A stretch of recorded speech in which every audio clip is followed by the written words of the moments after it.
Mesdames, Messieurs, bonjour et bienvenue dans l'hebdomadaire des marchés du FX du dimanche 11 février 2018. Comme chaque dimanche, nous allons revenir aujourd'hui sur les principaux événements financiers de la semaine passée et analyser la façon dont ils ont impacté les marchés des devises et des matières premières. La paire euro-US$ a augmenté de 0,04% pour clôturer à 1,2252 $.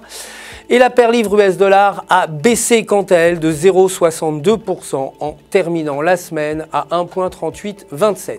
Selon Reuters, le Premier ministre Theresa May prononcera un discours sur le Brexit dans les 3 prochaines semaines, l'une des nombreuses allocutions prévues pour définir la voie à suivre pour quitter l'Union européenne. Son discours établira les relations de la sécurité que la Grande-Bretagne veut avec l'Union européenne, tandis que d'autres porteront sur les droits des travailleurs, le commerce et la dévolution du pouvoir au sein de la Grande-Bretagne, d'après les informations obtenues des rapports. Côté matières premières, l'or a perdu 0,25% lors de la fermeture des marchés la semaine dernière, en terminant à 1315,70 $ l'once, et le pétrole brut a perdu 3,19% en terminant à 59,20 $ le baril.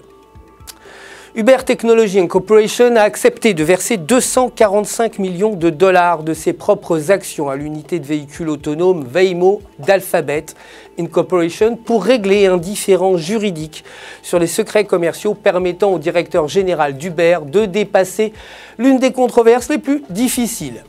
Selon Bloomberg, l'année dernière, Waymo a accusé l'un de ses anciens ingénieurs devenu chef du projet de voitures sans conducteur d'Uber d'avoir utilisé illégalement des milliers de documents confidentiels.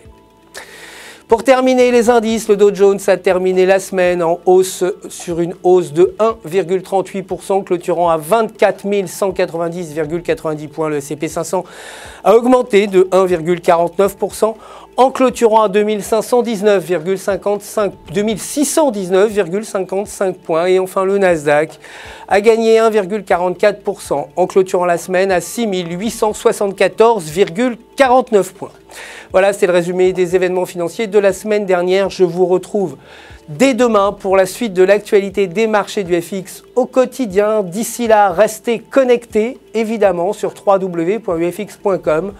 pour tous vos besoins de trading et pour retrouver, vous le savez, votre gestionnaire de compte personnel qui répondra à toutes vos questions. Toute l'équipe du FX se joint à moi pour vous souhaiter une excellente semaine sur les marchés.